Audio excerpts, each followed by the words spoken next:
Now, Barcelona needed a 90th minute goal to draw 1-1 with Granada at the Nou Camp and maintain their unbeaten league record this season. La Liga TV presenter Semra Hunter joins us live now. Very good afternoon to you, Semra. Barca brought on Gerard Piqué to play up front with 15 minutes to go. Has this side, do you think, lost its identity under Ronald Koeman? What was his thinking there? Well, Hayley, this is quite a game to unpack. Yes, I do think that Barcelona, at least last night specifically, has lost its identity. I'll come back to that in just a moment. In short, the chickens have come home to roost. Last night was a direct consequence of the years and years and years of mismanagement and poor decision-making by the club. And it's led to a point now where basically any club has lost the fear when they come to the Camp Nou. There's a feeling that basically anybody or just about anybody can beat Barcelona. That's the first thing. That's the first takeaway from last night. The second takeaway is what you're talking about, this deviation from the identity of Barcelona. Now, most people, when you think of Barca, what comes to mind is Guardiola, tiki-taka, possession-based football, building through the middle. Last night was the exact opposite of that. They had 54 crosses into the box. And like you say, they put on Piqué towards the end. He was going for height, Ronald Koeman. He had Luc de Jong alongside him. He had Ronald Araujo, another central defender, coming up as well too. And the idea was to whip in those crosses and hope for the best. It did work. They did get a point. But it was a draw that felt more like a defeat for so many reasons. I do think it is worth mentioning or highlighting that Ronald Koeman didn't have a lot to work with. So he had to adapt to what was available. He has 8 players in the treatment room at the moment. Most of them are attacking players or those that help in the creation and the build-up play, first choice players rather. So he had to go with what he had. And he had players who are not necessarily suited to the tiki-taka style we all know. And what about the fans and what the fans make? I mean, there are lots of whistles from the home fans. Does it feel like Koeman's maybe walking on thin ice at the moment? I think deep down, Ronald Koeman knows that his days are probably numbered. I think he's been fighting an uphill battle for quite some time now. Joan Laporta, he was very open and honest in May, saying that this is not his manager. They were very publicly looking for a replacement, but when they couldn't find one, they made a 180 U-turn and decided to stick with the Dutchman.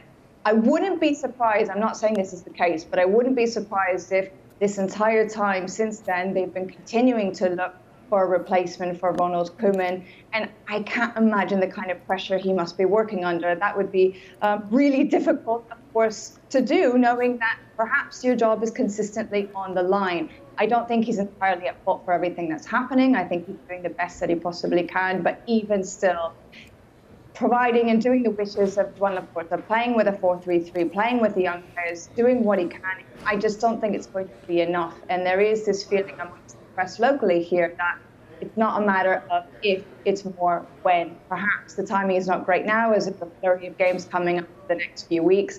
But perhaps by the time that the international break rolls around, it could be a moment for them to try and reset, bring somebody else in. Gosh. And actually, Semra, when you look at the team that Koeman started with last night, do you think he's maybe got a case to argue? You know, injuries are a big part to play in this performance in particular. I do, Hayley. I do think that he has arguments to defend himself to be made. And I think last night was probably the one night you could say, you know, it's not entirely fair to judge him for the decisions that he made. I mean, he looked at the bench. He saw he had no attacking players left. That's why he decided to go with Gerard Piqué and put him forward as a central forward in this case. And he tried to play with the youngsters. He put on Balde, who is 17 or 18 years old. And he got injured and came off as well, too. So it's almost like no matter what he tries to do, it doesn't seem to work. So he found a solution for last night. Whether that solution will continue going forward, I think as soon as the likes of Nacho Fati, Dembélé, Agüero, Pedri, Jordi Alba, all these players start coming back into the fold, then we will see Barcelona returning more to their roots, more to their identity, and seeing a style of play that we do expect from them. But it's going to be a rough ride, so buckle up, because it's going to be quite some time until we see Barcelona back to how we normally expect. play. And we saw in that starting 11 there, Philippe Coutinho, that was actually his first start for nearly 10 months. Was there much criticism of his performance? There was, to a degree, but I think on the other hand, there's so many other issues going on right now that most of the focus is on Ronald Koeman, and most of the focus is on the team overall as a collective and the way that they played. I think Coutinho, of course, as you say, he's been out for 10 months. He's not exactly match fit. The great news, of course, is that he is fit and he is available to play. But he wasn't necessarily playing in a position that suits him either. It's going to take him a little bit of time back to the Coutinho that we also know and can expect from him. But I think it also depends on where the government is going to deploy him. And he wasn't exactly looking very comfortable at times. He didn't look quite like his old self just yet. But again, I call it normal. He's only just returned.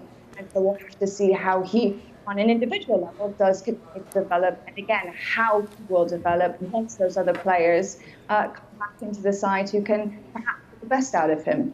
Yeah. Semra, thank you very much indeed.